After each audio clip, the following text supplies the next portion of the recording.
챕터 1에서는 인적 자원의 확보, 이 단원 되겠습니다. 그래서 인사관리에서는 조직의 목표를 달성하기 위해서 필요로 하는 인력을 조달하고 유지 개발해서 이를 활용하는 계획적이고 조직적인 관리 활동의 체계다. 그게 이제 인사관리가 되겠습니다. 그래서 인적 자원을 계획하면 HRP. 자, 그래서 기본 체계를 보면 인사계획, 인사조직, 인사평가 이렇게 이제 세 가지로 가시면 되겠죠. 인사계획에서는 인사관리의 기본 정책과 방침을 결정하겠다. 그 다음에 인사계획의 수립 및 인력 수급을 계획하겠다. 수요 예측을 하겠다는 얘기죠. 그 다음에 인사조직에서는 인사관리 기능화 분담화 조직화, 그 다음에 라인관리자, 인사시스템 조직화, 그 다음 평가에서는 인사평가에 관한 얘기, 인사관리 실질 결과에 대한 비교 평가가 되겠습니다. 기능적 관리에서는 노동력 관리, 그래서 고용, 어떻게 고용할 거냐, 그래서 채용, 배치, 승진, 이동, 퇴직에 관한 얘기가 나오겠고요.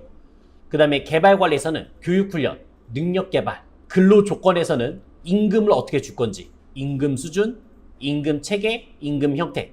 임금 수준 하면 뭐였어요? 임금 체계하면, 임금 형태하면 같이 다 나와야 되죠? 그러니까 얘는 인사에 대한 전반에 관한 얘기입니다. 그리고 다 뜯어서 볼 거예요.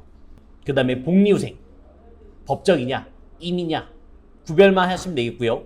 그 다음에 근로시간, 기본적인 8시간, 그거 외에는 초과근로. 그 다음에 산업안전관리, 산업재해 미연 방지, 보건위생관리, 건전한 노동력 확보 유지, 인간관계관리, 개선 및 인간성의 실현, 그 다음에 동기부여, 근로생활의 질 향상, 그 다음에 제한제도, 고충처리제도, 그 다음 마지막이 이제 노사, 이런 전체적인 단원 되겠습니다. 인적자원관리, 여기에서는 이제 수요 예측, 크게 두 가지로 나누시면 되겠습니다. 정성적 방법, 과거의 데이터가 없는 게 정성적, 그 다음에 정량적 방법 하시면 과거의 데이터가 있는 거죠. 그래서 통계적 방법 나오겠습니다. 정성적의 대표적인 거는 델파이 기법이에요. 전문가들의 의견을 수렴해서 만들어지는 게 델파이 기법 되겠고요. 그 다음에 통계적 분석하시면 일단 시계열 분석, 가볍게 보시면 되겠습니다. 자, 그 다음에 이제 공급 예측, 여기는 중요했죠? 여기는 별표가 좀 필요했습니다. 내부 공급 예측, 기능 목록표, 스킬 인벤토리, 여기를 좀 봐야 됐어요. 우리 직원들이 뭘 할 수 있는지 그 인사기록 카드에 다 기록해 놓은 거죠. 직무에 관한 정보를 분석, 검토해서 요약한 자료가 이제 기능 목록표가 되겠고요. 그 다음에 마코브, 대체도, 이런 거는 이제 주관식도 나올 수 있습니다. 마코브는 뭐였어요? 시간이 경감에 따라서 한 직급에서 다른 직급으로 이동하는 그런 얘기가 마코브 분석, 예측하는 거죠. 우리 회사에서 대리가 과장으로 넘어갈 때 몇 년 걸리더라. 그러면서 이제 수요 예측, 퇴사율, 이직률 몇 %더라. 그런 게 보는 게 이제 마코브 분석되어 있고요. 그 다음에 대체도는 누군가 빠졌을 때 인적자원 현황을 시각적으로 표현하는 것, 여기 이제 대체, 그 자리를 대체할 수 있는 사람, 이렇게 보시면 되겠습니다. 그 다음에 외부 공급 예측, 공급 예측이 되겠고요. 그 다음 채용관리, 채용관리에서는 처음에 사람들을 모집해야겠죠? 10명을 뽑을 겁니다. 그래서 사람들 지원서를 쭉 받을 거예요. 그래서 100명이 들어왔다. 그게 모집이 되겠고, 그럼 그 중에서 10명을 뽑아야 되는 게 선발에 관한 얘기. 그 다음에 이제 배치에 관한 얘기는 적재적소, 필요한 사람을 필요한 장소에 넣는 배치 얘기. 이렇게 세 가지의 얘기가 되겠습니다. 정기 채용이 요즘에 수시 채용 다 바뀌고 있어요. 과거에는 다 정기 채용이었어요. 상반기, 하반기 정기 채용인데 요즘에는 거의 수시 채용이에요. 본부 중심에서 현장 중심의 채용으로 바뀌고 있습니다. 그리고 어제 문제 나왔던 블라인드 채용. 아무것도 안 보는 거죠. 출신지, 학력, 선별 다 안 보고 채용하는 게 블라인드 채용 되겠습니다. 요건 나오니까 한번 체크는 해주셔야 돼요. 자, 그 다음에 이제 모집, 사내 모집, 사회 모집 두 가지가 있었습니다. 둘 중에 누구부터 쓸 거예요? 사내 모집을 먼저 쓰겠죠. 사내 공모제, 그 다음에 기능 목록표, 아까 위에서 봤던 기능 목록표, 이런 걸로 활용해서 사내 모집 먼저 할 거고요. 상대적으로 비용이 낮으니까. 그 다음에 이걸로 안 되면 사회 모집, 외부 모집을 하시면 되겠습니다. 인턴 사원, 헤드헌터, 그 다음에 광고 매체, 자발적 지원, 이런 걸 보면서 가시면 되겠죠. 장단점, 사내 모집은 승진자의 동기부여, 그 다음에 정확한 능력 평가. 왜냐면 우리 직원이니까 더 잘할 수 있죠. 그 다음에 시간 단축과 비용 절약. 사회 모집, 장점 보시면 새로운 아이디어, 새로운 사람이 왔기 때문에 보는 시각이 다를 수 있어요. 그 다음에 인력 개발 비용 절약. 왜요? 할 수 있는 사람이 왔으니까 교육이 좀 덜 필요하다는 얘기죠. 외부 인력 유입에 따른 새로운 분위기의 쇄신, 그 다음에 외부의 유능한 인재를 확보할 수 있습니다. 단점은 범위에 제한이 있었고 탈락자는 좌절할 수 있고 승진을 위해서 경쟁이 심할 수 있고요. 사회 모집에서 단점, 부적격자 채용할 위험이 생기겠죠. 그 다음에 적응 기간도 필요하겠습니다. 시간 소모, 모집 비용의 증대, 요거는 이제 지명 광고, SNS 광고, TV 광고 해야 되니까 다른 쪽으로 이제 비용이 들 수가 있겠죠. 이제 인턴 사원 제도, 요것도 이제 가끔 나오는 주관식입니다. 정규 사원으로 채용하기 전에 일정 기간 동안 근무하게 해서 잠재 고용자를 밀접하게 알아볼 수 있는 기회와 고용 대상이 될 수 있는 장점이 있다. 선발, 사람을 뽑는 얘기가 이제 선발이 되겠죠. 서류 전형, 선발 시험, 그 다음에 면접. 요 면접이 이제 포인트. 자, 그러면서 선발 도구의 신뢰성, 타당성, 효용성, 형평성, 그 다음에 유의점까지 한번 보시면 되겠죠. 그 네 가지는 일단 기본적으로 알아두셔야 됩니다. 신뢰성, 선발 대상자들 적용 시 안정적이고 일관성 있는 결과를 얻을 수 있는지, 신뢰할 수 있는지, 이 데이터가 신뢰할 수 있는지를 본다는 얘기죠. 시험, 재시험. 아무것도 모를 때 한번 보고 그 다음에 교육을 받은 다음에 다시 시험을 보는 거죠. 동일한 지원자에 대해서 같은 내용의 시험 시기를 달리해서 반복적으로 보겠다. 그게 시험, 재시험이었고, 대체 형식. 요거는 이제 비슷한 유형, A형, B형을 만든 거죠. 유사 항목으로 된 다른 형태의 시험을 실시하겠다. 그 다음에 양분법, 요거는요, 필기 실기를 보겠다. 그게 이제 신뢰성에 관한 얘기였고, 타당성, 당초에 측정하려고 의도했던 것을 얼마만큼 정확하게 측정했냐. 동시타당, 예측타당, 이 두 가지 잘 나왔죠? 동시타당이 뭐였어요? 요거는 지금 실제 일하고 있는 사람이 이 시험을 보는 거죠.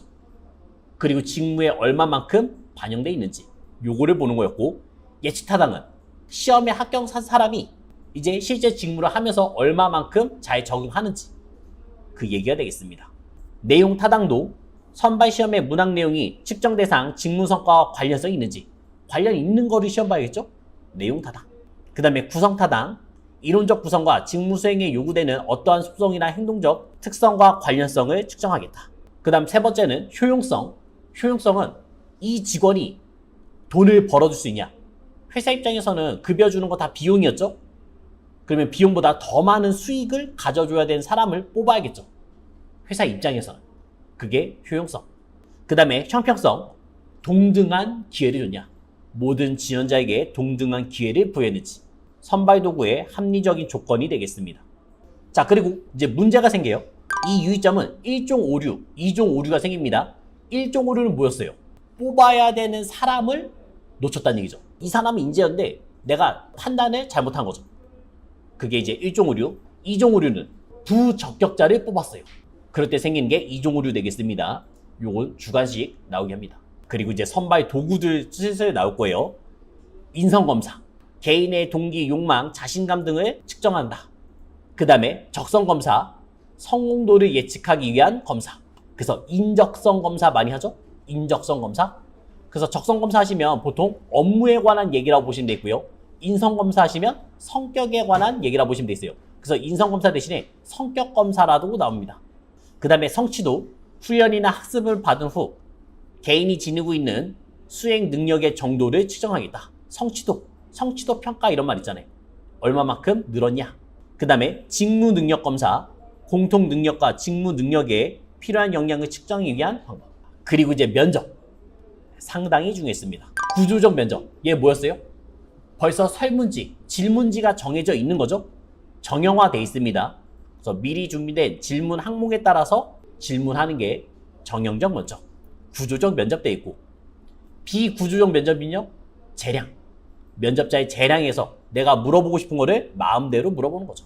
그 다음에 집단 면접. 요거는 집단별로 토론에 관한 얘기가 되겠고, 그 다음에 개별 면접은 그냥 개별적으로 행하는 면접. 스트레스 면접, 압박 면접 이렇게 말하고 있습니다.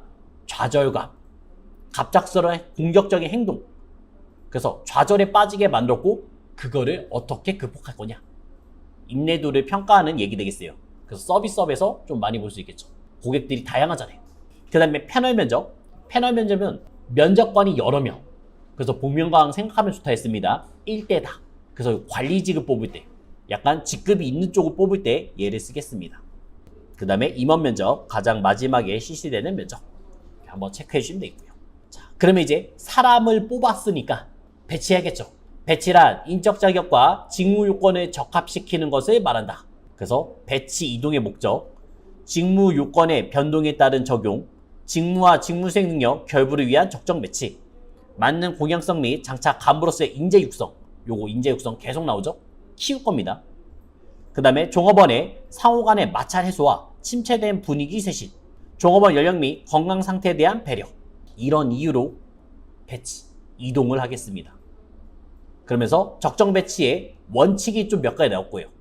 적재적소, 그 다음에 두 번째는 능력주의, 직무 수행 능력과 실적 기준으로 일정한 직무나 직위에 적정하게 배치, 그 다음에 인재 육성, 후계자 양성, 그 다음에 균형주의, 한 곳에 뭐를 했어요?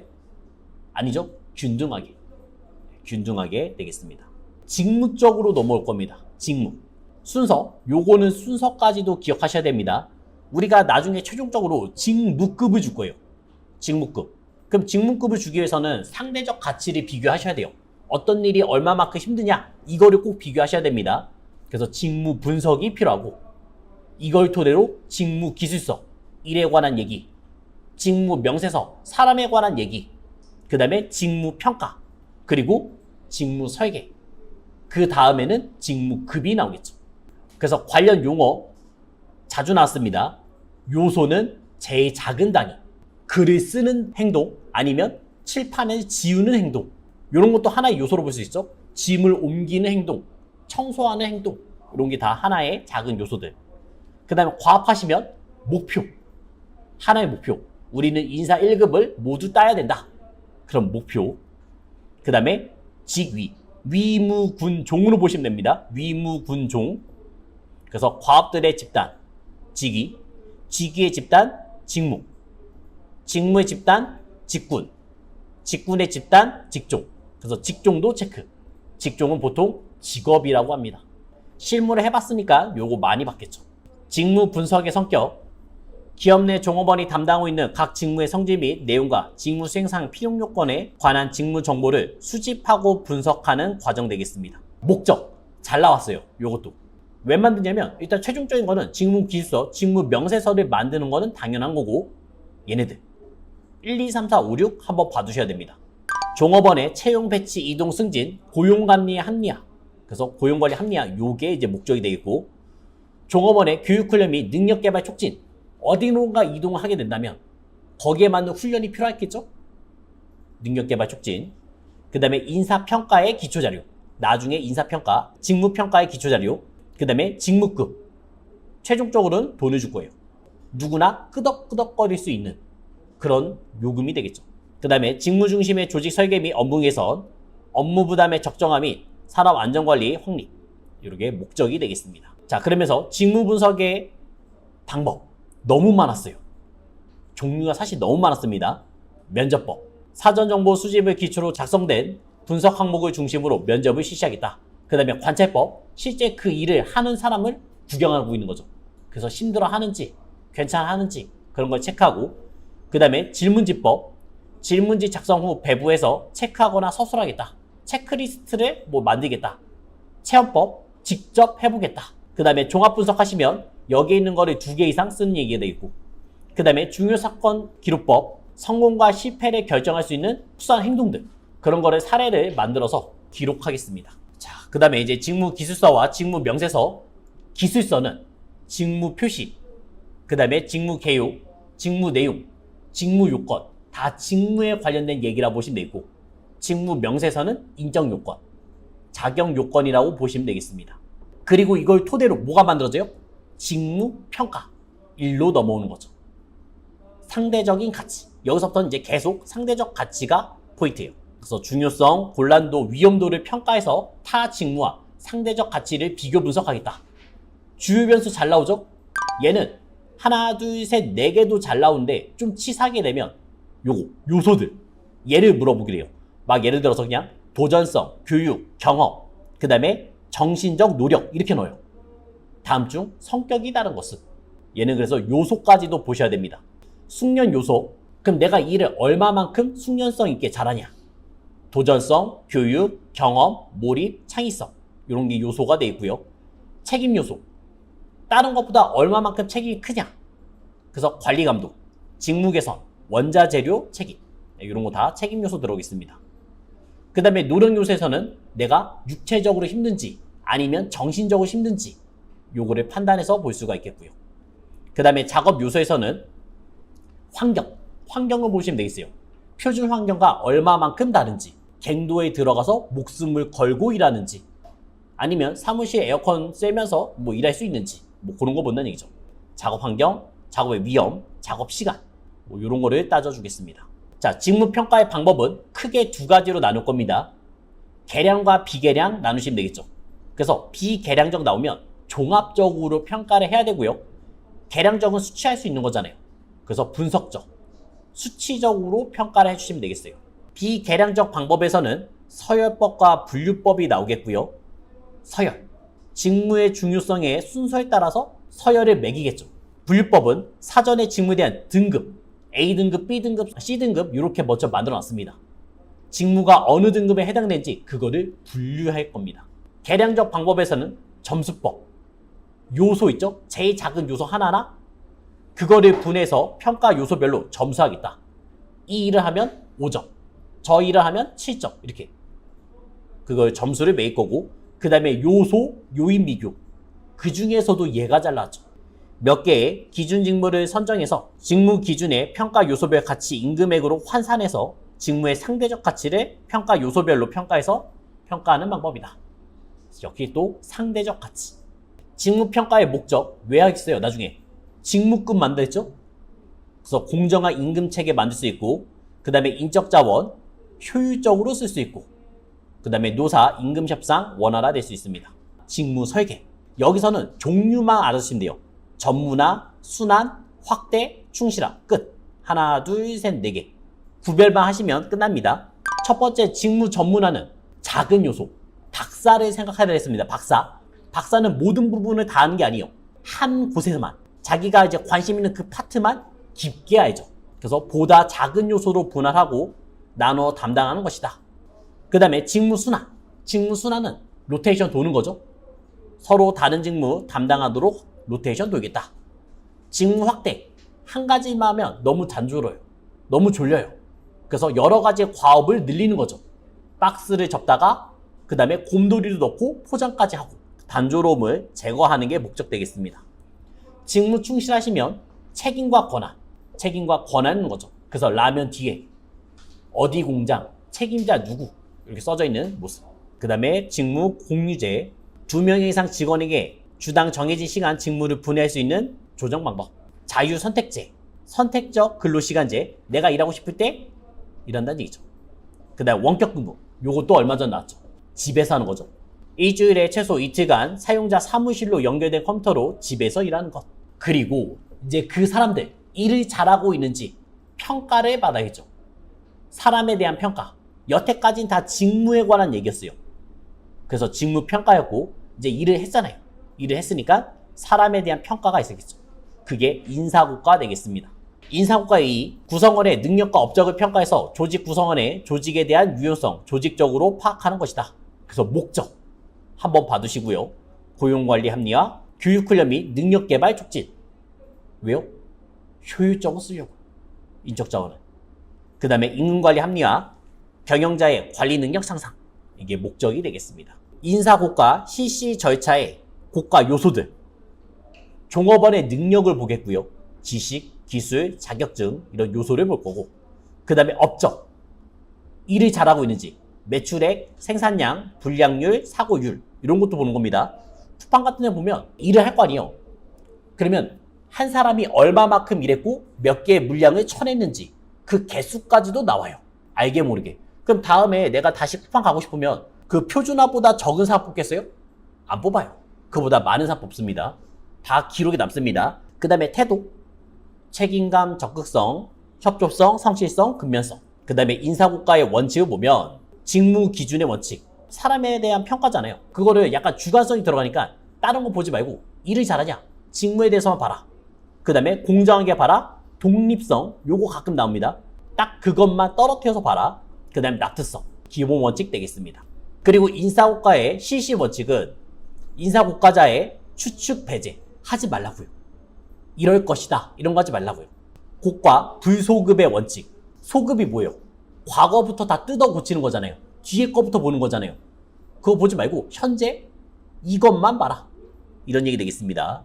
그래서 인사고과의 구성 요소는 타당성, 평가 목적을 얼마나 잘 반영하냐, 신뢰성, 측정하고자 하는 평가 내용 정확하게 측정했냐, 수용성, 평가 목적, 동의하는 것에 대한 성질, 그 다음에 실용성, 실질적으로 비용보다 편익이 더 큰지. 자, 그 다음에 인사고과의 방법, 여기서 이 두 번째 가끔 나와요. 그럼 내가 일을 얼마큼 잘하는지 보려면 서열, 종업원들의 근무 성적, 그 다음에 성과로 비교해서 순위 내겠다. 고과 점수 있을 거 아니에요. 그걸로 평가하겠다. 요거는 오케이죠? 그냥 일반적이죠? 근데 쌍대 비교법, 요건 너무 잔인해요. 비교 대상이 누구예요? 나와 너예요. 그래서 둘 중에서 누가 잘하는지 못하는지를 본다는 얘기예요. 요거 얼마 전 주관식 예였습니다. 쌍대 비교법. 그 다음에 강제 할당법, 등급을 사전에 정해진 비율에 따라서 할당하겠다. 오류를 해결하는 데 많이 씁니다. 인사고과 오류를 해결하는 데 많이 쓸 거예요. 그 다음에 표준인물법, 특정 인물을 중심으로 그가 비유해 평가하겠다. 절대평가, 자기신고법, 내가 내 자신을 신고하는 방법이 되겠고, 그 다음에 중요사건 기록법, 피평가자의 긍정적 또는 부정적 행위 기록하는 방법, 그 다음에 목표관리, 요거 체크였죠? 체크할 거는 목표관리, 그 다음에 다면평가, 이 두 가지는 꼭 체크해 주셔야 됩니다. 목표관리는 누구였어요? 상사와 부하 직원이 같이 일을 하는 거죠. 상사는 부하 직원을 이끌 수 있는 기회가 생기고 리더에 관한 모습을 볼 수 있고, 부하 직원은 나의 발언권, 말단 직원이 발언권 어디 있어요? 근데 1대1이니까 그나마 편하게 말할 수 있겠죠. 단기적인 구체적인 목표를 설정하고 성과를 평가할 수 있습니다. MBO라고 말하겠습니다. 그 다음에 다면평가는 상사뿐만 아니라 동료, 부하 직원, 고객한테 모두에게 평가받는 거죠. 360도 평가라고도 말합니다. 그리고 오류, 얘가 별표죠. 관대화 경향, 가혹화 경향, 좋게 보는 거고 나쁘게 보는 거고, 이걸 해결하기 위해서는 아까 강제 할당법을 쓰겠다, 이렇게 말한 거예요. 중심화 경향, 얘는 사람 평가 때 다 가운데 보통 주는 거죠. 요것도 해결한 방법은 보기를 홀수로 안 줘요. 이제 짝수로 줘요. 그럼 이제 중간이 좀 없어질 거 아니에요. 그런 거를 판단하는 얘기. 논리적 오류, 요거는 상대적으로 높은 고가가 있으면 나머지도 잘할 것이다. 그런 게 논리적 오류. 그래서 어떤 얘기 했었냐면, 미국에 살다 왔다 했습니다. 그럼 영어를 잘할 것이다, 이렇게 판단할 수 있죠. 근데 알고 보니까 한인타운, 한국어밖에 못해요. 이름만 영어예요. 그런 얘기가 이제 논리적 오류. 수학을 잘하면 또 물리도 잘할 것이다, 이렇게 판단할 수도 있겠고요.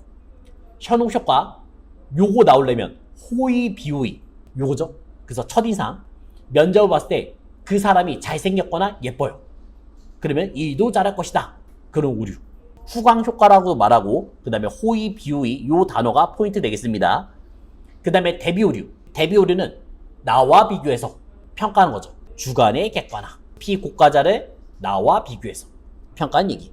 상동적 오류 하시면요, 그가 속한 종교, 집단, 그거를 보고 이제 고정관념이 생기는 거죠. 힌두교 사람이니까 고기를 안 먹을 것이다, 이런 오류. 그 다음에 시간적 오류, 요거 이제 최근화 경향, 근접 오류, 가장 최근의 영향을 받는다. 과거의 행위보다 바로 최근 행위가 영향을 받는다. 그리고 이제 교육 훈련. 그래서 교육은 일반적으로 지식과 교양, 태도 등 습득시키는 과정이라고 시간이 좀 오래 걸리는 역할이 되겠어요. 교육은. 그리고 훈련은요, 그것만 연습하는 거예요. 그래서 요건 단기적, 습득, 숙달시키는 그 과정이라고 보시면 되겠습니다. 전문 지식이나 실천적 기능을 습득, 숙달시키는 과정. 그래서 단기적 모습도 있고요. 그 다음에 이제 나에게 맞는 나만의 기술을 개발하는 얘기가 되겠죠. 교육, 훈련, 개발, 이 세 가지 한 번씩 보시면 되겠어요. 교육 훈련은 왜 하냐? 폴리포, 플리포 이렇게도 나옵니다. 생산성을 증가시키려고, 사기를 향상시키려고, 감독자의 부담을 줄이려고, 그 다음에 사고율 감소시키려고. 가끔 나오니까 한번 봐달라 했고요. 미교수도 똑같아요. 어차피 비슷하게 시작합니다. 사고율 감소시키고, 그 다음에 커뮤니케이션 개선할 거고, 사기 제고, 그 다음에 품질의 개선, 근로자의 불평 해소, 감독자의 부당 경감, 그 다음에 낭비와 소모의 제거, 개근과 인사이동의 감소, 습득 시간 단축, 이런 이유로 교육을 하겠습니다. 자, 그리고 교육훈련 필요성을 왜 느끼냐? 점점점 사람이 줄고 있어요. 그래서 제일 중요한 거는 소수 정예주의. 그러니까 한 사람이 이것저것 일을 다 할 수 있게끔 교육훈련을 시킨다는 얘기죠. 회사 입장에서는 어차피 사람들 많으면 비용이 많이 나갑니다. 그래서 한 사람이 여러 가지 일을 할 수 있게끔 만드는 거죠. 그래서 과거를 생각해보면 CAD 몇십 명, 몇백 명이 CAD 도면을 다 그렸습니다. 근데 지금 어떻게 해요? 몇 명이 프로그램만 이용하면 그 일을 다 할 수 있죠. 이런 거 생각하시면 되겠습니다. 자, 그래서 교육훈련 절차는 계획, 그 다음에 조직화, 실시, 평가 단계로 이제 가주시면 되는데, 교육훈련의 방법 너무 중요했습니다. 일단은 장소에 따른 구분은 OJT와 OFJT 두 가지로 하시면 되죠. 얘는 일을 직접 하면서 배우는 거고, OFJT는 분리시켜서 하는 거죠. 직무와 분리시켜서 오로지 교육에만 열중하는 거죠. 장점, 교육하면서 가능하다. 그 다음에 상사와 동료와 커뮤니케이션, 비용, 시간을 절약할 수 있다. 현실적이다. 나에게 맞는 1대1 교육이죠. 약간 도제식이라고 보시면 되겠습니다. 단점, 상사의 한계, 그 다음에 작업, 실무지장 초래, 다수의 종업원 교육이 불가능하다. 이런 게 이제 단점 보시면 되겠어요. 훈련 기법은 코칭, 하급자, 상급자죠? 우리 뭐 축구 코치 이런 거 생각하시면 되겠습니다. 코치는 상급자, 코칭은 하급자. 한 번에 배우는 게 이제 코칭이라고 말하겠고요. 그 다음에 도제 훈련하시면 스승과 제자, 직장 내 훈련. 직장 외 훈련하시면 종업원을 직무로부터 분리시켜서 일정 기간 오로지 교육에만 집중하게 만드는 겁니다. 그래서 단점, 작업시간 감소. 왜냐하면 일을 안 하고 분리시켰으니까. 그 다음에 고비용, 실무보다는 이론 중심이 되겠죠. 연수원, 훈련원, 그 다음에 훈련 기간의 위탁. 이렇게 볼 수가 있습니다. 그러면서 이제 교육훈련의 실시기법 상당히 많이 나오죠. 역할 연기법. 요거는 한번 그 역할을 해본다는 얘기죠.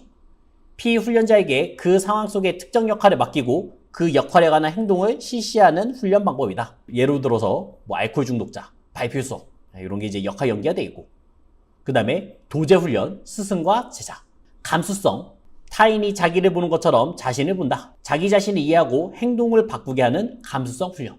그 다음에 브레인스토밍, 요거는 별표였죠. 소수, 5명에서 6명 사이에 사람들이 모여서 자유발언을 통해서 새로운 아이디어를 가져가는 겁니다. 풍선 효과예요. 풍선 효과. 그리고 타인에 대한 아이디어를 비판하면 안 됩니다. 그러니까 질보다는 양이겠죠. 거기에서 이제 아이디어 한두 개를 얻어내는 게 브레인스토밍. 그리고 인바스켓. 인바스켓 뭐냐면 상자 안에 종이가 써져 있는 거죠. 문제 해결이나 기획 능력을 상상시키기 위한 방법으로 실제 상황과 비슷하게 만드시면 되겠습니다. 그래서 거기에 미션이 있는 거예요. 미션. 이런 걸 한번 해봐라. 그 다음에 행동 모델법. 가장 모범적인 행동을 제시하고 교육 참가자가 그 행동을 이해하면서 그대로 모방하게, 그거를 따라하게끔 만드는 거죠. 액션 러닝. 요거는 이제 액션을 취하는 겁니다. 소규모 집단을 구성해서 경영상의 실제 문제를 정해진 시점까지 해결하다. 그래서 데드라인이 있어. 그걸 한번 해결해보는 모습. 실제로 만들어보는 모습. 그리드. 그리드 하면 9.9형이었죠? 건전한 인간관계, 관리 능력의 육성과 업적 달성을 목적으로 하겠다. 그 다음에 이제 코칭도 다시 나왔네요. 상급자, 하급자. 그 다음에 교육훈련, 평가 방법, 학습의 전이, 훈련에 삭제된 행위가 실제 직무에 적용될 수 있는가 하는 점. 배운 거 그대로 써먹어야겠죠? 베스트는.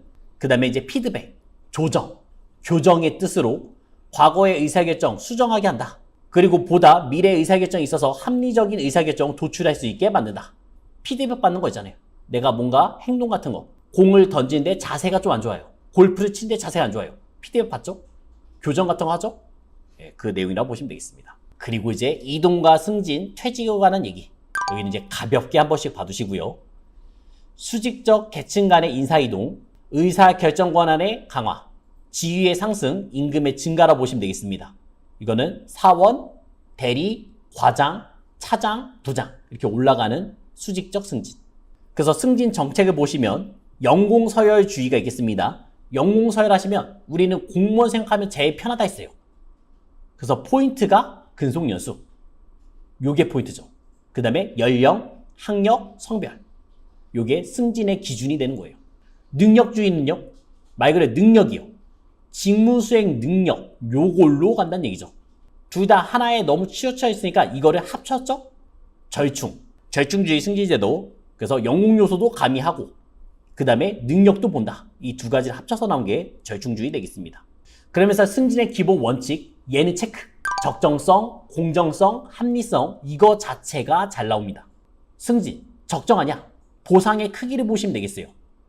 첫 번째는 시간적 차원에서 과거 조직 구성원이 받았던 승진기회와 현재 유사한 구성원이 집단이 받고 있는 승진기회를 비교하는 얘기. 대리를 3년 동안 하면 과장 올라갈 수 있냐? 과거에 올라갔어요. 그럼 지금도 비슷해야죠. 시간적 차원에서 보는 거고, 공간적 차원에서 보면 나와 유사한 회사, 유사한 조직에서 조직 구성이 받는 승진기회와 비슷하냐? 내가 만약에 서울우유예요. 그럼 매일우유가 사원에서 대리 올라가는데 4년 걸린다. 그럼 우리도 비슷하냐? 그런 게 이제 공간적 차원 되겠습니다. 공정성, 승진기회를 올바른 사람에게 배분했냐? 쉽게 말해서 고가 점수가 제일 높은 사람이 승진해야겠죠? 공정하냐? 그 다음에 합리성, 요번에는 공헌의 특정, 목표 달성을 위해서 공헌한 내용 정확하게 파악하겠다. 그럼 어떤 기준으로 승진을 시킬 거냐? 그 공헌도를 보는 거죠. 그 다음에 승진의 유형, 여기선 잘 나왔습니다. 체크해야 될 거는 대웅승진, 요거 또 다른 이름, 준승진, 건조승진 이렇게 말하고요. 그 다음에 발탁승진, 이렇게 두 가지는 무조건 체크해 주셔야 됩니다. 자, 직급 승진하시면 종업원이 상위 직급으로 이동하는 겁니다. 보통은 이제 연공주의, 능력주의. 자격 승진하시면 종업원의 직능을 기준으로 하겠습니다. 그래서 직능 자격 승진이 있겠고요. 그럼 수행 능력 본다는 얘기죠. 신분 자격 승진, 요거는 인적 자격 본다는 얘기입니다. 대용 승진, 승진했으나 임금의 변동이 없죠. 문의만 승진했어요. 그래서 우리 뭐 대출 같은 거 문자 오면 스팸 문자, 김미영 팀장 생각하시면 되겠습니다. 실제 팀장이 아닐 수 있죠. 돈을 만지는 직구는 다른 데보다 직급을 더 줄 거예요. 다른 부서가 건드리지 못하게. 그래서 문의만 승진. 역직 승진, 라인 체계 구조상의 승진, 그래서 주임, 계장, 과장, 부장, 조직 운영, 원리에 의한 얘기가 되겠습니다. 이런 건 이제 은행이나 보시면 되겠어요. 은행. 그 다음에 발탁 승진, 연공 서열을 무시했죠? 직무 수행 능력 및 업적을 평가해서 유용한 인재를 등용하겠다. 아니면 외부에서 뽑겠다. 발탁하겠다. 내가 이번에 대리에서 과정 올라가야 되는데 내가 못 올라가면 약간 좀 좌절감도 생길 수 있겠죠. 그 다음에 조직 변화의 승진, 승진 대상이 종업원의 수에 비해서 직위가 부족한 경우 조직의 변화를 통해서 조직의 지위 단계를 늘려 승진 기회를 제공하겠다. 그러니까 단계를 더 늘렸다는 얘기죠. 우리는 승진 단계가 4개 있었는데 그 사이에 뭐뭐 이렇게 껴주는 거예요. 그 다음 이제 퇴직, 자발적 퇴직, 이런 건 이제 전직, 사직, 휴직이겠고, 비자발적 퇴직하시면 일시해고, 징계해고, 정년퇴직, 종류 한번 구별해 주시면 되겠습니다. 자, 그 다음에 이제 경력개발, 여기는 조금 중요했습니다. 경력의 목표, 내가 가고 싶은 미래의 지위가 경력 목표가 되어 있고요. 그 다음에 경력계획, 그 목표를 가기 위해서는 어떤 라인을 타야 되냐, 경력 경로를 구체적으로 선택하는 과정. 그래서 좀 속된 말로 어떤 라인 탈 거냐, 사장 라인 탈 거냐, 전무 라인 탈 거냐, 이렇게 이해하시면 제일 좋겠고요. 그 다음에 경력개발, 요거는 주관식. 경력개발 하시면 개인의 욕구와 그 다음에 회사의 욕구가 합치되는 과정, 일치시키는 과정. 경력 목표를 설정했고 경력계획을 세워서 조직의 욕구, 개인의 욕구, 그거를 일치시키겠습니다. 그게 경력개발 되겠습니다. 자, 그 다음에 홀의 경력개발 단계 모형, 요거 한 문제씩은 거의 무조건 나온다 했죠? 탐색 단계, 아직 내가 뭘 잘하는지 몰라요. 그래서 이것저것 일을 해보는 단계라고 보시면 되겠어요. 무엇을 할 것인가 결정, 탐색하는 단계가 1단계 탐색 단계 되겠고요. 그 다음에 확립 단계, 이제 내가 그 중에서 하나를 선택한 거예요. 내가 잘하는 거 선택한 거죠? 장기적 고용관계를 유지하겠고, 그 다음에 유지 단계, 조직 내에서 개인의 위치와 책임의 중요시되는 시기.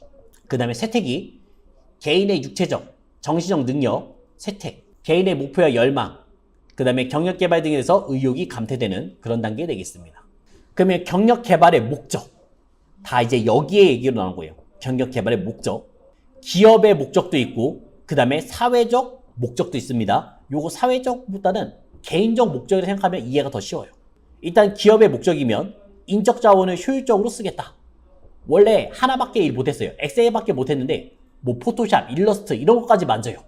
그러면 더 효율적으로 쓰겠죠? 조직의 노하우 체계적으로 축적할 수 있겠고요. 그 다음에 조직에 대한 일체감을 제고시킬 수 있습니다. 그게 기업의 입장. 사회적 소유성 측면, 요거는 이제 개인적, 종업원의 입장이라고 봐달라 했습니다. 성장의 욕구.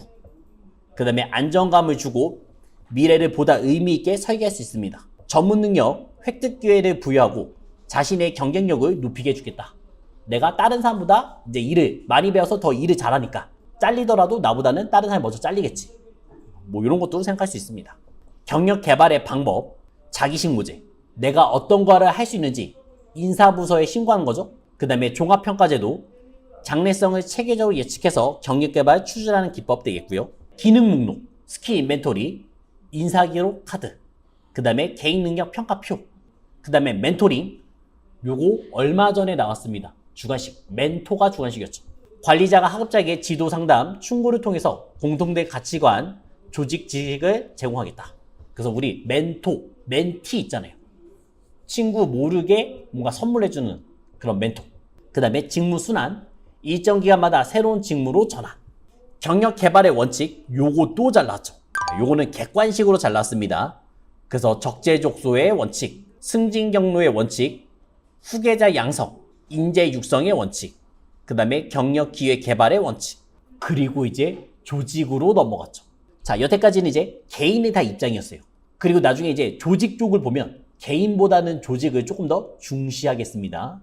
조직 개발의 정의, 개입이란 조직의 성과와 효율성을 위해서 계획된 일련의 활동들로 의도한 결과물에 대한 인과적인 지식에 근거해서 조직의 구성에 필요한 변화 관리에 필요한 역량을 가질 수 있도록 도와주는 것이다.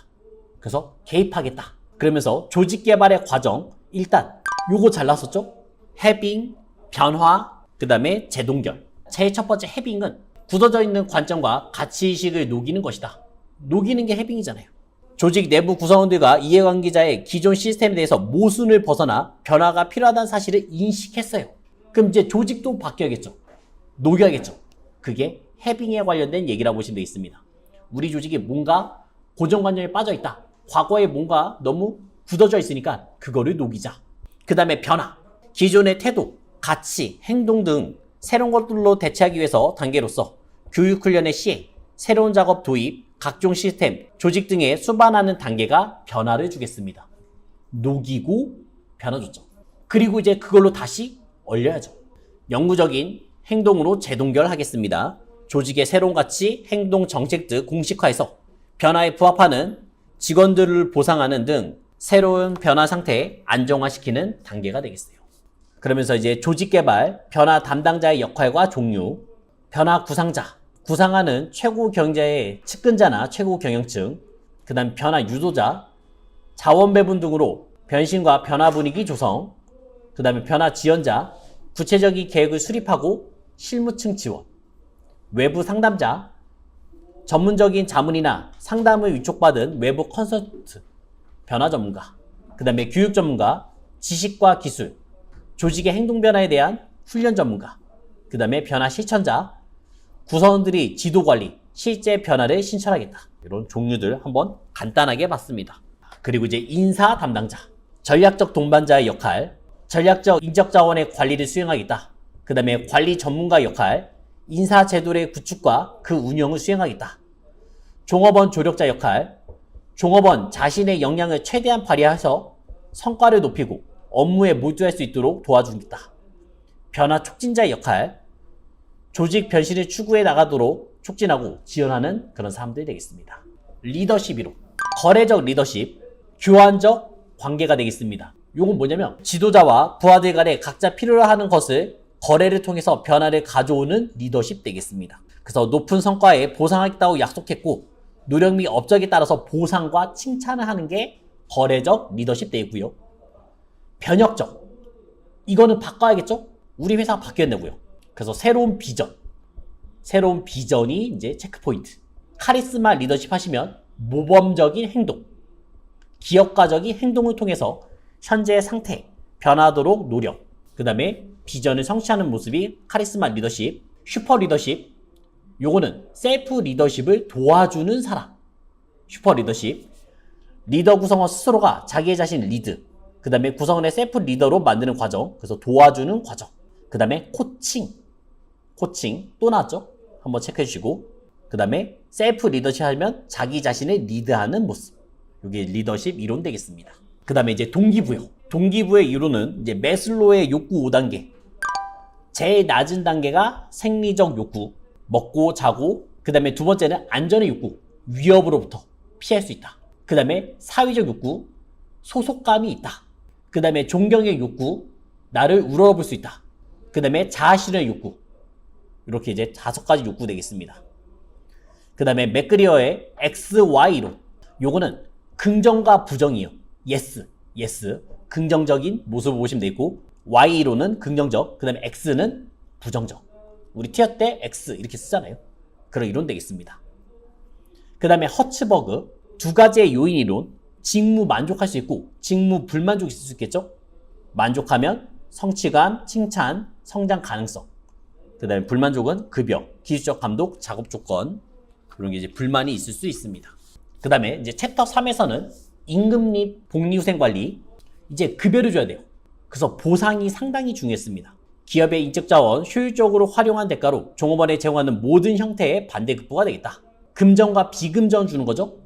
금전이 임금이 되는 거고 비금전이 복리후생이 되는 거죠. 임금 수준 하시면 적정성. 적정하냐? 그래서 높낮이로 보시면 되겠습니다. 상한가, 하한가 그 사이 범위. 또 평균 임금 나오면 임금 수준이나 판단하시면 되겠고요. 임금 체계 공정성 되겠습니다. 그래서 기준의 임금 요거를 비교하시면 되겠죠. 그래서 항목들. 그 다음에 임금 형태 하시면 합리성, 시급, 주급, 월급 그런 얘기. 계산 방법 및 지급 방법에 관한 얘기가 임금 형태 되겠습니다. 요거는 다 잘 나오죠. 하나씩 보자면 임금 수준, 적정성. 기업이 일정 기간 종업원에게 지급되는 평균 임금이다. 생계비, 기업의 지불 능력, 그 다음에 노동시장의 요인, 요 3가지로 따질 수가 있겠습니다. 그 중에 생계비 수준, 하한선은 최저임금제도, 요거를 생각하시면 되겠고요. 기업의 지불 능력은 상한선, 그래서 기업이 줄 수 있는 최대의 돈이라고 보시면 되겠죠. 노동시장의 요인 하시면 나와 비슷한 회사가 얼마만큼 주냐, 그거를 비교 분석하겠죠. 그러면서 임금 수준의 조정은 승급, 승격 나눌 수가 있습니다. 승급하시면 그냥 호봉이 올라간다 보시면 되겠고, 승격하시면 승진과 병행, 승진과 병행해서 올라가는 모습이라고 보시면 되겠어요. 그 다음 이제 베이스업, 요거는 이제 주관식도 나올 수 있었죠. 자체적으로 올라가는 모습 되겠습니다. 근속연수, 연령, 직무수행 등 변하지 않는데 종업원의 임금이 증가했을 때 되겠어요. 그 다음에 2026년 1320원, 그래서 2.9% 인상되는 모습 되겠습니다. 임금하면 이제 급여죠. 사용자가 근로자에게 지급하겠다. 그래서 근로의 대가는 은혜적, 호의적 금품, 이런 거는 임금으로 볼 수가 없습니다. 경조금, 그 다음에 위문품, 회사 창립에 지급하는 금품, 실비 변상적인 금품, 성질의 급여, 이것도 임금 볼 수 없겠고요. 보안장비 구입, 작업모, 작업화, 직장 문화비, 직장 체육비, 그 다음에 복리후생, 이것도 임금 볼 수 없겠죠. 그래서 자가운전 보조금, 그 다음에 사택, 이런 거 제공하는 거. 그러면서 임금에 성격하면 기업의 입장과 종업원의 입장, 이 2가지 나누시면 되겠습니다. 회사 입장에서는 어차피 비용이잖아요. 생산 원가 요소가 되겠죠. 회사에서 손해보는 장사 안 되잖아요. 그래서 급여 준 것도 다 물건에, 제품에 녹아져 있어요. 그 다음에 종업원의 유치와 유인 요인, 급여를 다른 데보다 비슷하게 주거나 더 많이 줘야지만 올 거 아니에요. 더 적게 주면 오겠어요? 그 다음에 기업 경쟁 요인, 기업의 특성도 있고, 그 다음에 종업원의 특성하시면 사회적 신분의 상징이다. 그 다음에 동기부여의 효과가 있다. 생계비의 원천이 되겠습니다. 그리고 이제 객관식으로 잘 나오는 거는 임금 지급의 원칙, 통화지급, 돈으로 줘라. 왜냐면 우리가 근로기준법상의 임금하시면 금품이에요. 금품. 근데 임금 지급의 원칙은 통화, 돈으로 줘라. 그 다음에 직접 지급, 본인에게 줘라. 그 다음에 전액 지급, 70%, 80% 이렇게 주지 말고 전액을 다 줘라. 분할하지 말라. 그 다음에 정기 지급, 한 달에 한 번 이상은 줘라. 1회 아닙니다. 1회 이상입니다. 왜요? 주급받는 사람도 있고 매일 지급받는 사람 있잖아요. 그래서 1회 이상 정해진 날에 줘라. 이렇게 말한 겁니다. 자, 그러면서 이제 통상임금, 평균임금 나눠주시면 되는데 요거는 둘 다 주간식 잘 냅니다. 통상임금, 자, 일단 이 아래쪽을 먼저 볼게요. 통상임금 하시면 근로자에게 정기적 일률적으로 소정근로, 총근로에 대해서 지급하기로 정해진 시간급, 일급, 주급, 월급, 도급 이런 게 다 통상임금 되겠습니다. 우리가 일반적으로 받는 월급, 그게 통상임금이고, 평균임금 하시면 사유가 발생해야 돼요. 내가 주는 사유. 그래서 사유가 발생한 날 이전의 3개월간 역월로 가는 거죠. 그 근로자에 대해서 지급된 임금 총액을 그 기간의 총인수로 나누는 금액을 말하겠습니다. 평균임금은 그러니까 1급이 포인트고요. 통상임금은 시급이 포인트입니다. 임금 체계관리, 기본급. 여기서는 연공급, 직무급, 직능급, 자격급이 있겠고, 그 다음에 기준의 임금 하시면 초과근무 수당, 연장근무, 야간근무, 수일근무 뭐 이런 등등의 얘기가 있겠죠. 그 다음에 부가적 임금 하시면 상여, 퇴직, 복리후생 이런 게 다 임금 체계가 되겠습니다. 그럼 이제 하나씩 뜯어서 보면 기준 내 임금이 먼저 시작입니다. 그 중에서 연공급, 공무원 생각하면 제일 좋죠? 연공 요소가 가미되어 있고요. 그러면 급여의 기준이 개인의 학력, 그 다음에 자격, 연령 요걸로 포인트 잡겠습니다. 근속연수에 따라서 임금 수준을 결정하겠다. 이런 건 이제 종신고용 전제가 되어 있고요. 장점, 고용 안정화 및 노동력 정착화, 노동자의 생활보장, 질서 확립과 사기 유지 이런 게 장점되어 있고, 단점 하시면 동일 노동의 동일 임금이 불가능하죠. 그 다음에 전문 기술 인력 확보가 어렵겠습니다. 왜요? 전문 기술이 가졌지만 첫 해에는 급여가 너무 낮을 거 아니에요. 그런 거를 생각하시면 되고요. 직무급, 우리 이제 여기에 좀 포인트가 맞춰져 있죠? 직무의 상대적 가치를 비교해서 급여를 주겠다고요. 중요성, 그 다음에 곤란도 이런 걸 따지겠습니다.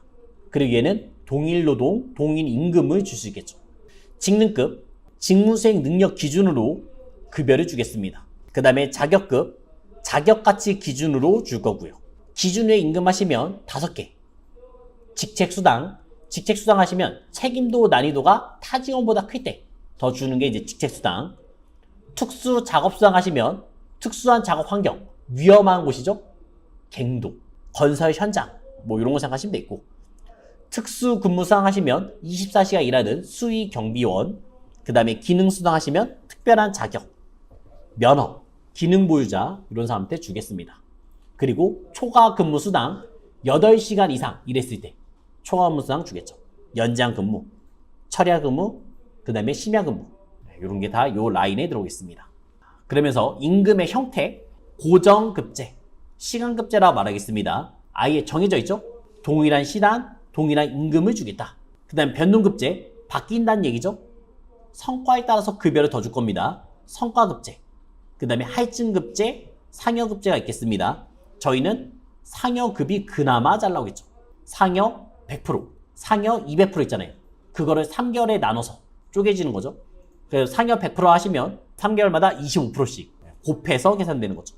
그 다음에 특수임금제, 집단성과 배분제도, 이윤 배분제도 하시면 저희 목표 기준치를 넘겼을 때, 회사의 목표가 있는데 그거 넘겼을 때 직원들한테 나눠주겠다. 스켈론 플랜, 러커 플랜은 노무비 절약분에 대해서 나눠주겠다. 근데 요거는 매출액에 대해서. 러커 플랜 하시면 요거는 부가가치에 대해서 나눠주는 얘기가 되겠죠. 인프로 쉐어 플랜 하시면 노사가 반반씩 나눠주겠다. 커스터마이즈 플랜 하시면 이 중에서 몇 가지를 섞어서 쓴다는 얘기가 되겠죠. 내 상황에 맞게 쓰는 게 커스터마이징 이렇게 말하잖아요. 수능임률제, 수능임률제는 물가가 상승하면 그 상승분만큼 급여를 올려주겠다. 집단자금임금제, 이거는 이제 개개인별로 따지는 게 아니라 저희 A조, B조, C조가 있겠죠? 아니면 1조, 2조, 3조가 있겠죠? 삼성한테 가면 이제 1조, 2조, 3조가 있을 겁니다. 서로 경쟁하게 만드는 거죠. 그래서 가장 많이 물건을 쳐냈으면 그 조에는 다 인센티브가 있겠죠. 그 다음에 이제 종업원 지주제, 종업원들이 자기 회사 주식을 취득하고 보유하게 만들었다. 그렇게 해서 이제 경영에 참가할 수도 있습니다. 그 다음에 연봉제, 연간 임금액을 결정하겠다. 수행한 성과 결과를 따져서 내가 이 성과를 다 이뤄냈으면 다음에 연봉 협상 유리하게 할 수 있겠죠. 만약에 성과 못 이뤘으면 떨어질 수도 있죠. 임금 피크제, 정년이 돼서 퇴사했습니다. 그 사람을 다시 고용하는 게 임금 피크제. 할인된 부분, 금액이 줄었잖아요. 그럼 그 부분을 저희는 새로운 직원을 뽑을 수 있겠죠. 그래서 윈윈 전략. 스톡 옵션, 주식 매수 선택권 되겠습니다. 자사의 주식을 매입할 수 있는 선택권. 일정 기간 경과 시 임의대로 처분 가능하겠습니다. 그 일정 기간은 보통 2년. 2년이 지나면 처분이 가능하겠죠. 임금 채권 보상 제도. 요거는 이제 회사가 도산, 망했어요. 그럼 나라가 돈을 주겠죠? 채당금을 지급할 수 있습니다. 청구권을 대신 행사할 수가 있어요. 여기까지가 이제 임금에 관한 얘기였고, 복리후생. 복리후생은 일단 크게 두 가지 나누시면 돼요. 법정 복리후생, 임의 복리후생 나누시면 되겠습니다. 그래서 법정 복리후생 하시면 일단 4대 보험, 건강보험, 국민연금, 산재, 고용보험 이런 게 되겠고, 이거 말고도 퇴직금, 휴가제도, 연차, 육아 뭐 이런 휴가제도가 있겠습니다. 임의 복리후생은 회사가 해주는 것들이죠. 기숙사, 급식 같은 거를 지원해 주겠다. 복리후생 있으면 종업원의 측면에서 좋겠죠? 사기 양상시킬 수 있고 불만의 원인을 감소시킬 수 있습니다. 경영자와 관계 개선, 고용의 안전, 그 다음에 수입 증가할 수 있겠죠. 사택을 제공하면 내가 그만큼 원룸 같은 걸 안 구해야 되니까 비용을 줄일 수가 있어. 결과적으로 수입 증가. 기업의 경영 방식의 목적에 대해서 이해가 증가되겠습니다. 사용자 측, 요거 회사 측, 생산성의 향상, 원가 절감을 도모할 수 있겠고요. 팀워크가 좋아지고 인간관계 개선되겠습니다. 결근, 지각, 사고, 불만, 노동 이동률이 감소될 수 있겠죠. 자, 그리고 이제 3개 구별하셔야죠. 카페테리아식 복리후생 하시면 우리가 카페에서 음료를 시킬 때 내가 먹고 싶은 걸 시키잖아요. 각자 필요에 따라서 선택적으로 이용할 수 있습니다. 단점은 관리가 복잡하겠죠. 너무 종류가 많을 거니까. 그 다음에 운용 비용이 과다 지출될 수 있는 게 단점. 홀리스텍 복지후생은 이런 거는 몸과 마음까지 복지시켜주겠다. 전인적 인간으로서의 육체적, 정신적, 심리적까지 복지를 시켜주겠다. 그 다음에 라이프 사이클 하시면 우리가 연령에 따른 패턴이 있을 거 아니에요. 그거를 고려해서 주겠다. 3가지는 좀 체크해 주셔야 됩니다. 그리고 복리후생, 복지후생의 설계 원칙은 종업원의 욕구의 원칙, 원하는 걸 해줘라 이렇게 말하는 거고, 그 다음에 종업원이 이제 참여를 해야겠죠.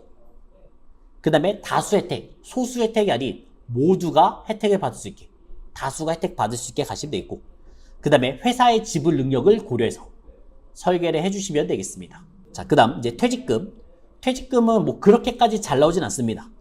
그냥 용어 정도, 사직이 뭔지, 구성원의 자발적 의사로 고용관계를 단정시키는 게 사직, 그 다음에 퇴직하시면 정년에 의해서 직장을 떠나는 것, 해고하시면 징계조치, 그 다음에 전직하시면 다른 회사로 옮기는 게 전직. 지급 대상자는 일단 1년 이상 계속적으로 근로한 자야 되고요. 여기서 안 되는 사람은 이제 대표이사, 이사, 주식회사 임원 뭐 이런 사람들은 지급 대상이 아닙니다. 퇴직금 중간정산은 내가 먼저 요청해야 되고, 그 다음에 이 요건에 충족해야 됩니다. 이 요건은 뭐냐? 돈을 많이 쓰는 거예요. 무주택 근로자가 본인의 명의로 주택을 구입하겠다. 그럼 목돈이 필요하겠고요. 무주택인 자가 주거 목적으로 전세 또는 보증금 부담하는 경우 이것도 목돈이 필요하겠고, 그 다음에 본인 배우자 또는 부양 가족의 질병 부상으로 6개월 이상 요양이 필요하대요. 이것도 목돈이 필요하고, 최근 5년 이내 파산 선고, 개인회생 절차를 밟았습니다. 그것도 돈이 필요하겠죠. 그 다음에 임금 피크제, 급여가 줄였잖아요. 그때 중간정산 받을 수 있겠고, 그 다음에 천재지변, 고용노부 장관이 정한 사유와 요건에 해당하는 경우는 이제 중간정산을 받을 수가 있습니다. 그러면서 이제 퇴직연금 제도, 요거는 가볍게 확정급여형, 확정기여형이 있다. 이 정도로 끝낼게요. 그래서 DB형, DC형 되겠고, 책임을 DB형은 사용자, DC형은 근로자가 지겠습니다. 퇴직금액 산정, 계속 근로자 1년에 대해서 31분, 보통 이제 한 달이죠. 31분의 평균임금을 지급해야 한다. 그 다음에 퇴직 소득세와 세금, 비과세 소득. 비과세는 느낌이 뭐예요? 다치거나 아프거나 죽거나의 느낌. 이런 건 다 비과세 성격으로 보시면 되겠습니다. 자, 그러면서 이제 사회보험 관리, 이제 4대 보험이 등장합니다. 4대 보험에서는 뭐만 체크하시면 돼요? 얘가 건강보험이다. 얘가 국민연금이다. 얘가 고용보험이다. 이거 판단만 되시면 끝이에요. 주간식 나옵니다. 그럼 이제 건강보험부터 보자면 국민보건 향상 및 사회보장 증진하겠다. 적용 대상 사업장은 상시 1인 이상의 근로자를 사용하는 모든 사업장. 요건 다 기본적인 베이스 되겠습니다. 가입 대상자는 일단 상시 1인 이상 근로자를 사용하는 모든 사업장 되어 있고요. 사용자, 공무원, 교직원 다 건강보험에 가입하셔야 됩니다. 제외된 사람 이제 뻔해요. 1개월 미만 기간 동안 고용되는 일용 근로자. 근데 시간도 따질 거예요. 60시간. 만약에 주로 따지면 15시간. 하사병 및 무관 후보생, 선거에서 취임하는 공무원에서 매월 보수, 이에 준하는 급료를 받지 않은 사람. 건강보험의 요율 2025년 동결됐습니다. 그래서 7.09를 주고 있어요. 그 다음에 장기요양 보험료는 부담액에서 아까 7.09 부담액에서 12.9 계산해 주시면 되겠죠.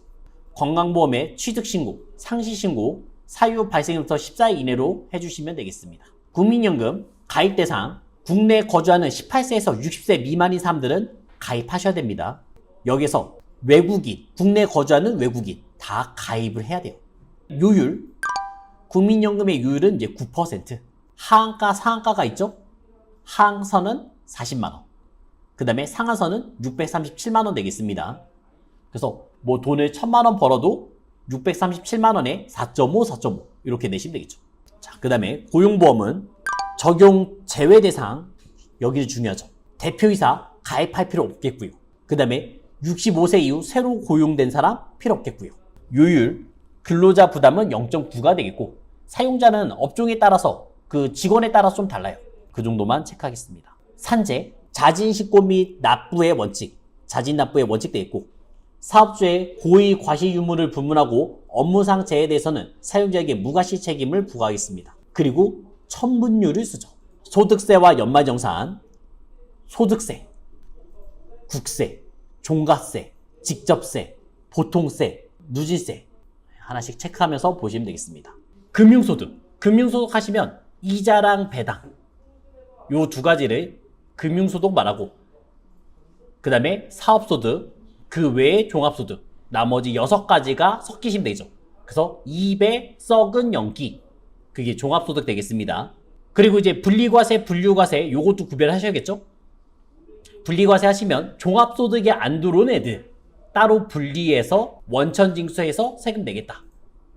원천징수로서 납세 의무를 종결시키는 것이 되겠고 그 다음에 분류과세 하시면 덩어리가 너무 커요. 그래서 그거를 1년 안에 벌었다 하면 세금을 너무 많이 내니까 그걸 따로 분류하겠다. 퇴직과 양도소득 되겠습니다. 신고 납세 제도는 우리가 이제 5월 1일부터 5월 31일 이때 종소세 신고 기간이죠. 그리고 그때까지 납부를 해주시면 되겠습니다. 일단 기본적으로 열거주의를 따지고 있습니다. 열거주의 과세 방법이요. 2배 썩은 연기 열거주의가 되는데 그 중에서 이자랑 배당은 유형별 포괄주의 그러한 뉘앙스만 가지면 다 세금 내라. 왜냐하면 은행에서 상품의 종류가 계속 생겨요. 따라갈 수가 없어요, 법이.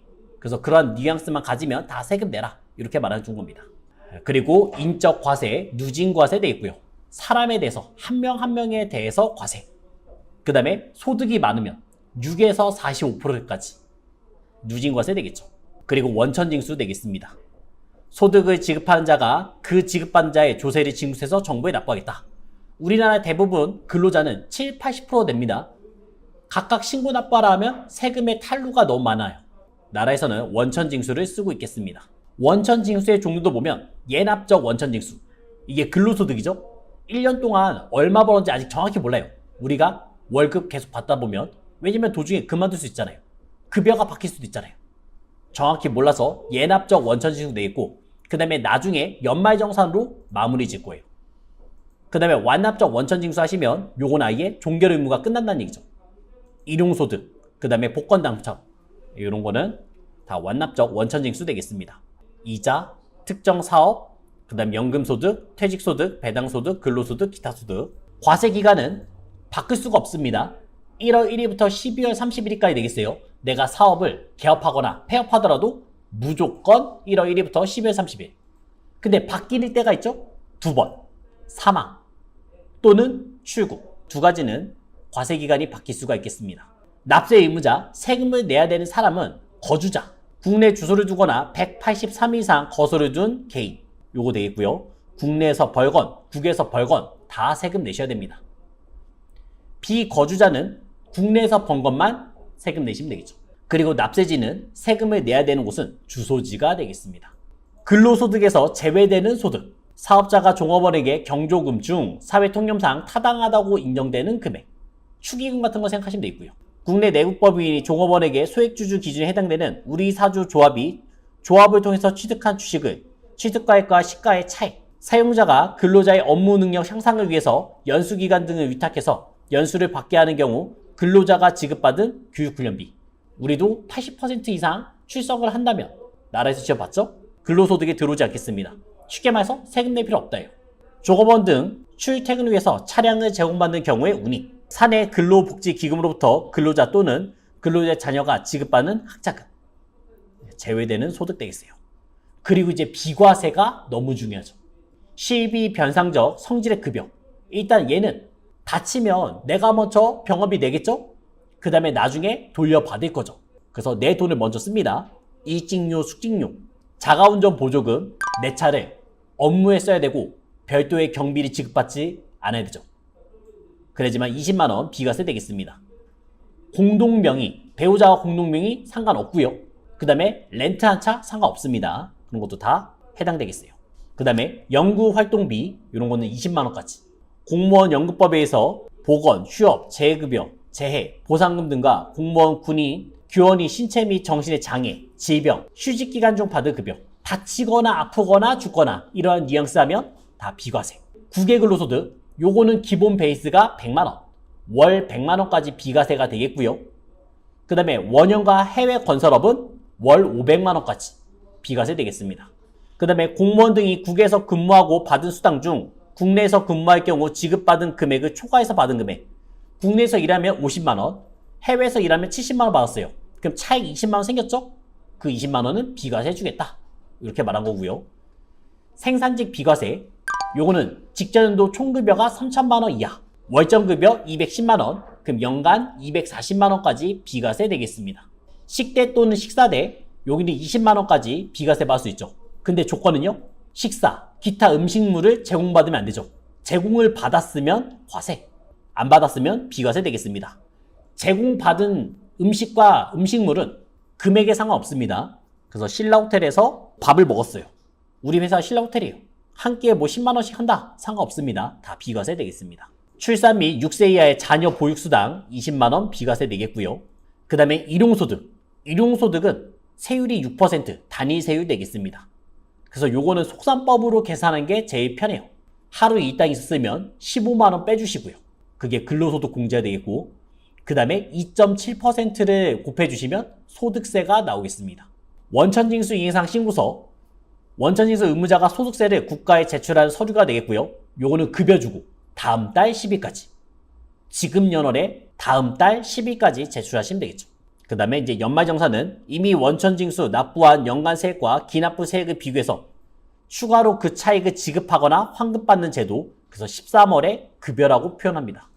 연말정산의 시기는 다음 연도, 내년 2월 말까지, 그게 이제 시기가 되겠고, 그 다음에 근로자가 제출할 서류는 근로소득, 그 다음에 의료비, 기부금, 신용카드, 뭐 요런 얘기 되겠습니다.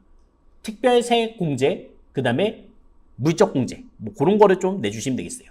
연말정산 후 관할 세무서에 제출 서류는 원천징수 이행사항 신고서, 그 다음에 근로소득 지급명세서, 요 두 가지를 제출하시면 되겠습니다. 특히 근로소득 지급명세서 요거 안 내면 생각보다 가산세가 너무 높습니다. 연봉의 1%. 그래서 요거는 꼭 잘 내셔야 됩니다. 그러면서 이제 인적공제, 기본공제가 있는데 첫 번째는 나이와 소득을 따지시면 되겠습니다. 그래서 20세 이하, 60세 이상 요걸로 잡으시면 되겠고, 나이를 안 따진 사람은 배우자, 장애인은 나이를 안 따지겠습니다. 그리고 소득은 종합, 퇴직, 양도 더해서 100만원 이하, 그러면 기본공제 150만원 받을 수 있고요. 그 다음에 추가공제, 기본공제 해당되면 이제 추가공제도 받을 수 있겠죠. 경로우대 100만원, 그 다음에 장애인 200만원, 부녀자와 한부모는 둘 다 받을 수 없어요. 부녀자 공제는 저희가 과세 표준이 3천만원 이하의 여자가 이랬을 때 50만원 받을 수 있고, 그 다음에 한부모는 배우자가 없고 20세 이하의 자녀가 있으면 100만원 받을 수 있죠. 연금 보험료 공제, 그 다음에 특별소득 공제, 이런 공제들이 있겠습니다. 자, 이제 하나하나 뜯어서 보험료. 보장성 보험료 한도 100만원 돼 있고요. 12%. 그 다음에 장애인 전용 보장성 보험. 요것도 한도는 100만원이고 15% 공제받을 수 있겠고요. 그 다음에 교육비는 취약 전. 그 다음에 초중고, 대학생 나누시면 되겠죠? 300만원, 300만원, 900만원까지 한도가 있습니다. 15%. 의료비, 본인, 65세 이상, 그 다음에 장애인, 난임, 중증 장애인, 전액 공제 되겠고요. 그 다음에 그거 외에는 700만원 한도로 가주시면 되겠습니다. 그 다음에 기부금 세액 공제, 요거는 이제 1000만원 기준으로 나누시면 되겠죠? 기부금 세액 공제는 1000만원 기준으로 15%, 1000만원 넘어가면 30% 공제 받을 수 있습니다. 특례, 일반 나누시면 되겠죠. 그 다음 이제 노사. 노사는 범위가 짧아요. 그리고 내는 문제가 거의 비슷비슷해요. 딱 그 포인트만 잘 잡으시면 되겠어요. 근로시간. 근로시간은 실제로 일하는 시간, 그 다음에 대기시간, 작업에 필요 불가이라는 시간, 이거 인수인계, 이런 거 다 근로시간에 들어오겠습니다. 법정 근로시간은 1일, 0시부터 24시를 뜻하겠지만 반드시 요건 아닙니다. 우리 회사에 따라서 9시부터 다음날 9시, 뭐 이렇게도 볼 수 있고요. 그 다음 일주일, 요것도 일요일부터 토요일까지 의미는 아니겠고, 우리가 이제 백화점 같은 데는 토요일, 일요일 이때가 이제 피크잖아요. 그래서 수요일부터 다음 주 화요일까지 이렇게 셀 수도 있어요. 그리고 기준 근로 시간은 하루에 8시간, 일주일에 40시간까지 잡으시면 되고, 연장 근로 할 수 있죠? 그래서 주 52시간을 넘기시면 안 됩니다. 법적으로는. 휴게 시간은 이제 점심시간이라 보시면 되겠습니다. 그래서 요거는 8시간 근무를 하면 1시간 이상을, 4시간 근로하면 30분 이상을 받으시면 되겠습니다. 요거는 근로시간에 들어가지 않겠죠. 소정 근로시간은 법정 기준 시간 범위 내에서 근로자와 사용자 간에 정한 시간 되겠습니다. 합의를 하시면 되겠고요. 한 달 근로시간 209시간 되겠죠? 네, 여기는 좀 잘났죠. 남자, 여자 근로자는 하루에 8시간, 일주일에 40시간, 연장 가능한 시간은 일주일에 12시간에서 주 52시간이 되는 거고요. 야간 근로, 휴일 근로 제한 없습니다. 근데 여성 근로자는 동의를 얻어야 돼요. 산후 1년 미만의 여성 근로자 하루에 8시간, 주 40시간까지 일할 수 있겠고요. 당사자 합의에 의해서 연장 가능하겠습니다. 임신 중 근로자 8시간, 40시간 똑같이 볼 수 있겠고요. 여기서는 연장 가능 시간이 이제 불가. 연소자, 학생들 보시면 되겠어요. 몇 교시까지 있어요? 7교시까지밖에 없어요. 8교시 없어요, 이제. 과거에는 마이너스 2교시부터 야자까지 해서 다 있었는데, 법적으로는 이제 7시간. 그래서 주 35시간 되겠고, 연장은 하루에 1시간씩, 주 5시간 할 수가 있습니다. 위험작업, 위해 위험작업은 하루에 6시간. 그래서 일주일에 34시간까지 할 수 있고, 연장근로 불가하겠습니다. 대표적인 게 이제 잠수. 여기에 해당되는 사람이죠. 연장근로 하면 우리가 이제 50%, 100분의 50 이상을 가산해서 지급하시면 되겠습니다. 그래서 곱하기 1.5 이렇게 계산하시면 되겠죠. 야간근로, 야간근로도 이제 1.5로 받을 수 있죠. 그래서 밤 10시부터 다음날 6시까지가 야간근로 되어 있고요. 그 다음에 중복, 중첩이 되겠습니다. 야간근로에 대한 임금, 통상임금의 100분의 50 이상을 가산해서 지급한다. 그러나 경우에 따라서 포괄 산정 임금 계산, 이거는 급여 계산할 때 처음부터 계약한 거죠. 한 달에 이만큼 일을 해야 되고, 그 다음에 잔업 한 달에 이제 몇 시간 정도, 20시간 해야 된다 이렇게 말한 겁니다. 그리고 계약서를 쓴 거죠. 근로계약서 쓴 겁니다. 그거 이하가 되더라도 무조건 주셔야 되고요. 그거 이상 되면, 이상되는 부분은 플러스 급여를 더 주시면 되겠어요. 휴일과 휴가의 구분. 휴일은 일단은 법적으로는 2개가 있습니다.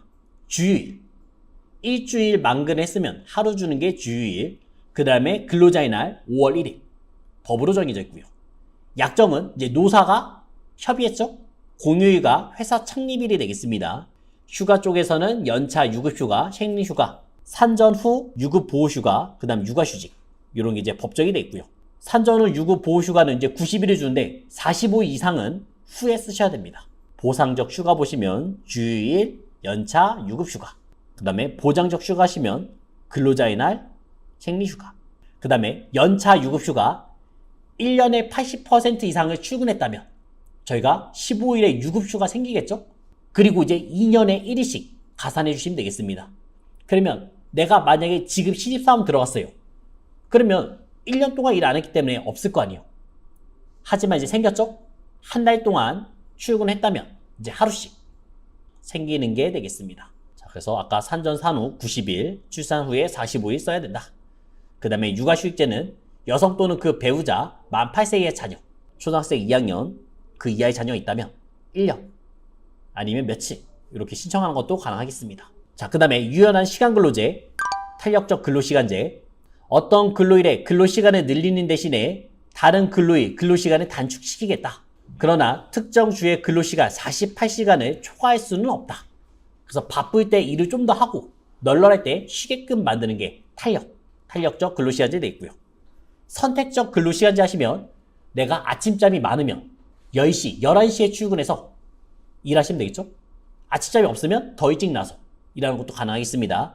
자율에 맡기는 거죠. 그 다음에 교대근무제, 일정한 기일마다 근무 시간이 다른 근무로 바뀌어지는 근무상태 제도, 그래서 3교대, 2교대가 되겠습니다.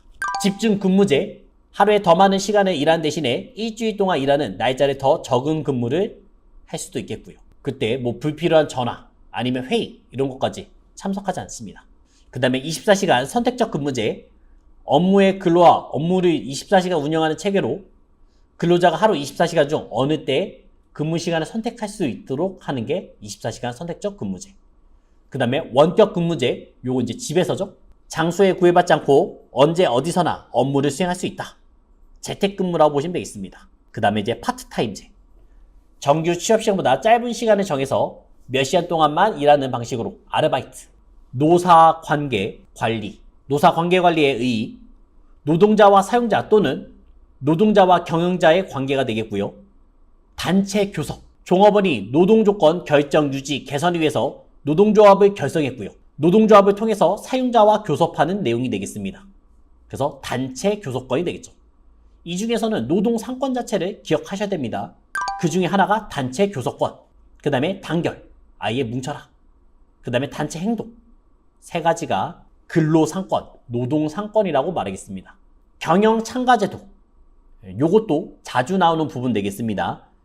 회사 경영에 참가하겠다.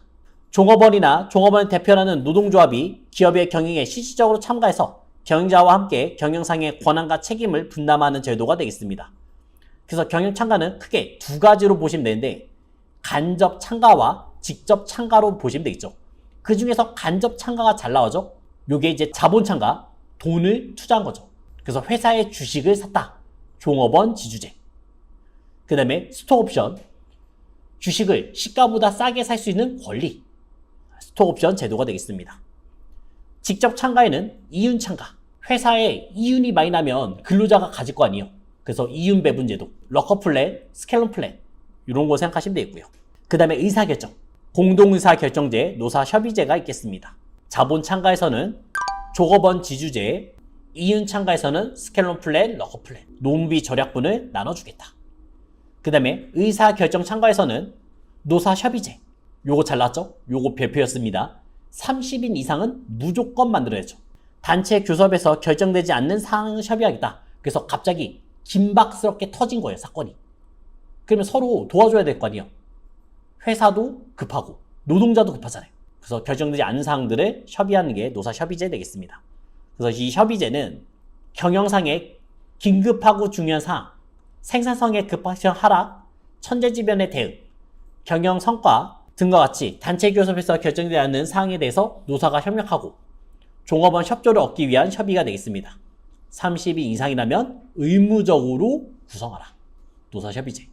그 다음에 이제 노동조합, 종업원들의 임금, 노동시간, 작업조건, 작업환경, 고용보장 등 제반 노동조건은 결정 문제와 관련해서 경영자 대등한 입장에서 지위를 확보하기 위해 조직한 종업원들의 단체라 보시면 되겠어요. 노동조합의 역할은 단체 교섭, 단체 협약, 노동쟁의를 할 수 있겠고요. 노동조합의 형태 가끔 나오죠?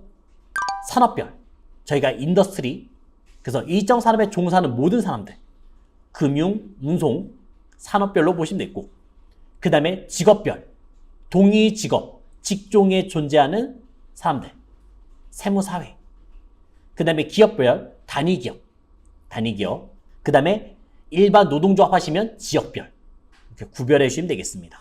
자, 그 중에서 노동조합의 기능은 경제적 기능, 근로조건의 유지, 개선 목적으로 경제적 이익을 추구하겠다. 공제적 기능, 준비된 조합기금을 지급해서 상부상조하겠다. 그 다음에 정치적, 사회적 기능 하시면 노사 간의 분쟁과 교섭을 조정하고 주장 관찰하겠다.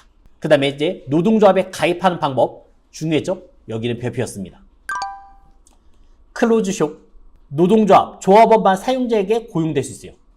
조합원만 고용될 수 있는 게 닫혀 있잖아요. 그게 클로즈숍이었고, 유니언숍, 비조합원도 채용할 수 있었지만 시간이 지나면 가입해야 됐습니다.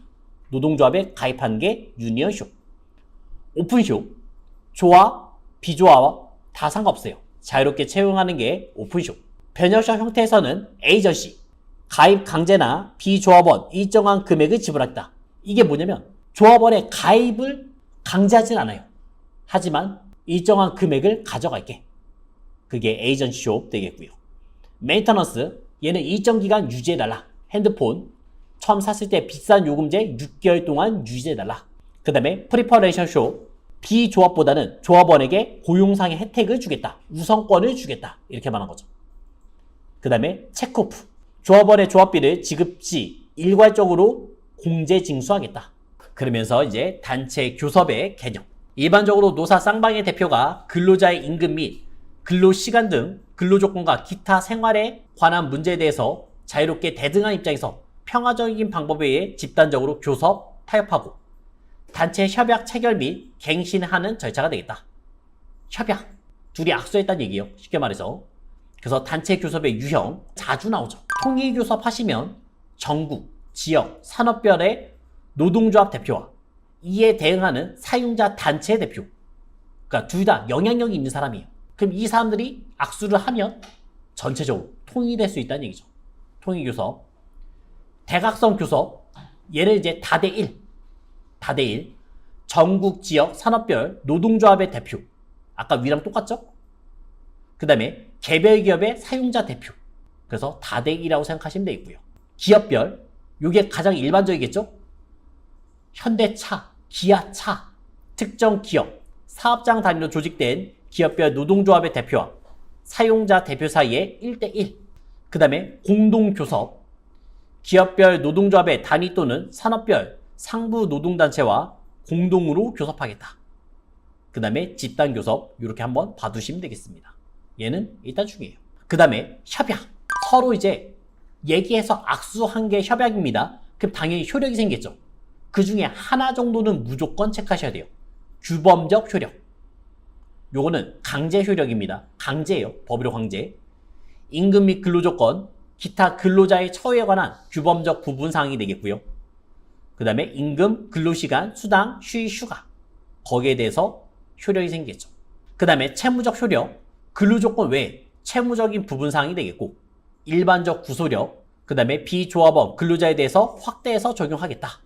그 다음에 지역적 구속력, 동의지역의 동종 근로에 대해서 적용해서 쓰겠다. 단체 협약 관리는 고충 처리 제도, 고충 중재 제도가 있겠고, 단체 협약의 기능은 근로조건의 개선 기능, 그 다음에 정형화 기능, 경영 안정의 기능이 있겠습니다. 그리고 이제 노동쟁의, 이제 서로 싸우는 얘기죠. 노사가 서로 싸우는 얘기. 그래서 노동쟁의의 얘기를 보자면 노사관계 당사자 간의 의견 차이에서 발생되는 노사 분쟁의 상태를 의미하겠습니다. 그래서 이익 분쟁과 권리 분쟁으로 나누시면 되겠어요. 이익 분쟁은 노사 당사자 간의 새로운 관리 관계의 창출을 위한 단체 교섭 과정에서 상호 간의 주장이 불이치되는 게 이익 분쟁이 되겠고요. 서로 주장.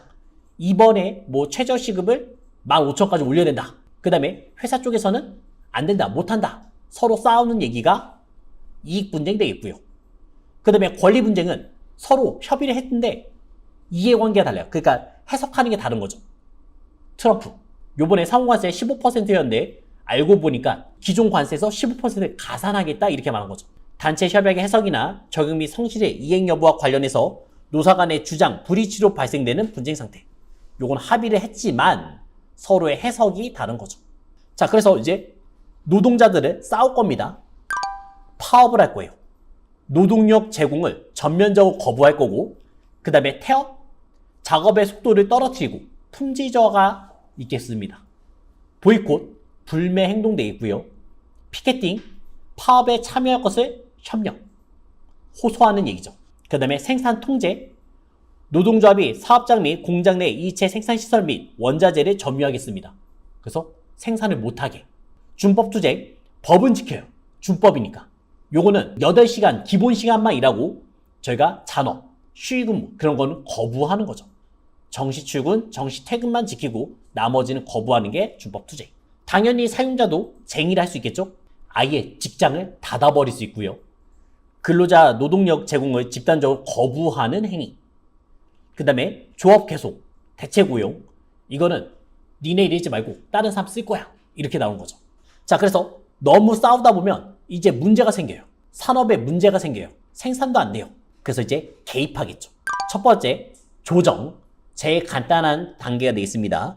쌍방의 주장 및 의견을 청취해서 합의를 이끌어내며 조정위원회 조정안이 노사 당사자에 의해서 수락되면 조정서 당사자가 서명란을 해서 협의하겠다. 서로 어느 정도 양보하면서 간다는 얘기죠. 조정. 그 다음에 더 커졌어요, 일이. 중재. 중재위원회 구성해서 쌍방의 주장 및 의견을 받아 결과를 도출하게 되고 이를 확정하게 되며 노사 쌍방은 이를 단체 협약 동일하게 따라야 한다. 중재. 요번에 중재도 안 됐어요. 그럼 이제 나라가 개입했죠. 긴급 조정. 노동쟁의에 대해서 정부의 긴급 조치 조정제도로 노동부 장관이 긴급 결정 시 쟁의 행위를 중지한다.